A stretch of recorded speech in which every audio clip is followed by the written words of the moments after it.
BlackFacts.com presents BlackFacts Educational Series. The Middle Passage. The Middle Passage was the stage of the triangular trade in which millions of dark-skinned West Africans were forcibly transported to the New World as part of the Atlantic slave trade. Ships departed Europe for West African markets with manufactured goods, first side of the triangle, which were traded for humans, as Africans were willing to capture and sell members of other tribes. Special slave ships transported the human cargo, in wretched conditions, males and females separated, across the Atlantic, second side of the triangle. Mortality was high, those with strong bodies survived. The proceeds from sale of the enslaved Africans were then used to buy hides, tobacco, sugar, rum, and raw materials which would be transported back to Northern Europe, third side of the triangle.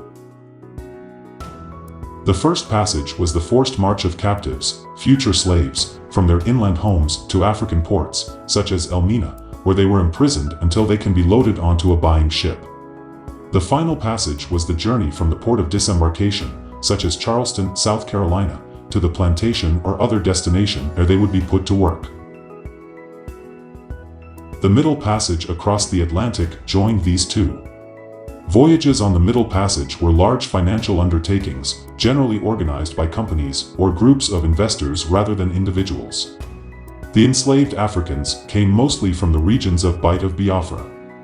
The slave trade from this region accounted over two-thirds of slaves exported to the New World between 1525 and 1859.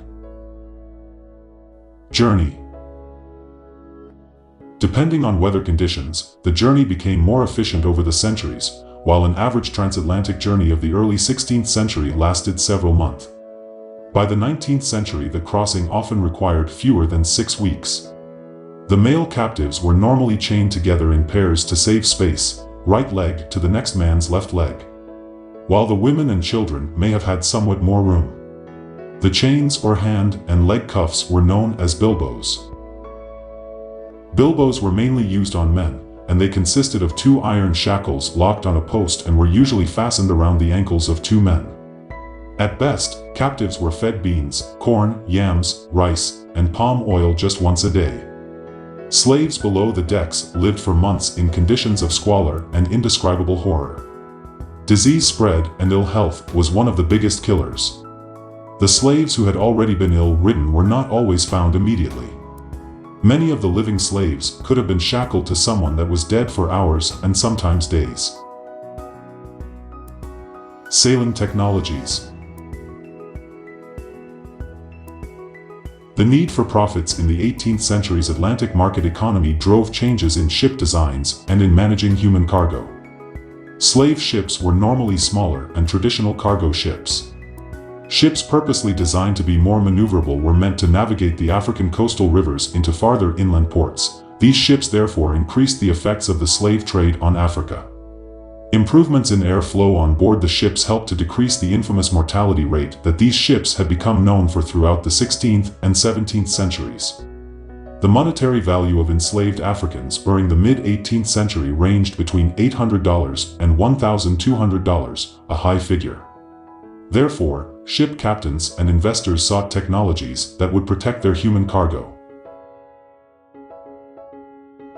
Slave treatment. Slaves' treatment was horrific because the captured African men and women were considered less than human.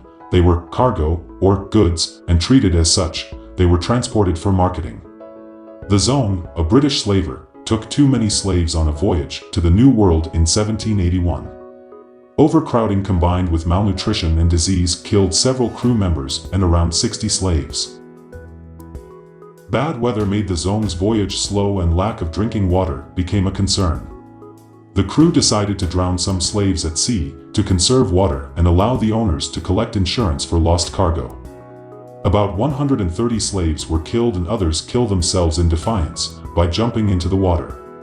The Zone incident fuels the abolitionists became a major court case as the insurance company refused to compensate for the loss. Resistance. Slaves resisted in many ways. The two most common types of resistance were refusal to eat and suicide. Suicide was a frequent occurrence, often by refusal of food or medicine or jumping overboard. Suicide by jumping overboard was such a problem that captains had to address it directly in many cases. They used the sharks that followed the ships as a terror weapon. Aboard ships, the captives were not always willing to follow orders. Sometimes they reacted in violence. Slave ships were designed and operated to try to prevent the slaves from revolting. Resistance among the slaves usually ended in failure, and participants in the rebellion were punished severely. About 1 out of 10 ships experienced some sort of rebellion. Identity and communication.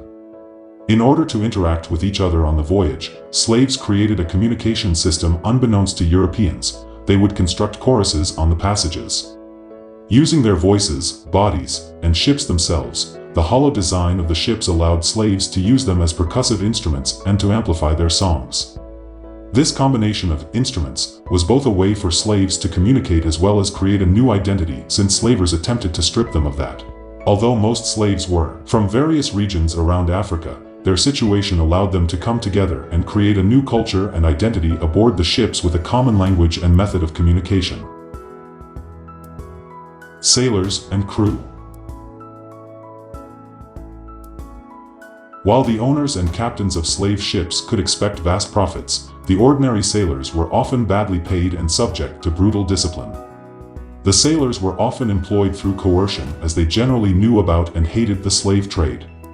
In port towns, recruiters and tavern owners would induce sailors to become very drunk and indebted, and then offer to relieve their debt if they signed contracts with slave ships. If they did not, they would be imprisoned.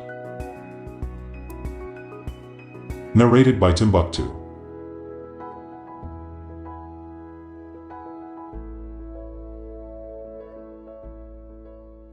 To learn more about Black history, visit www.blackfacts.com.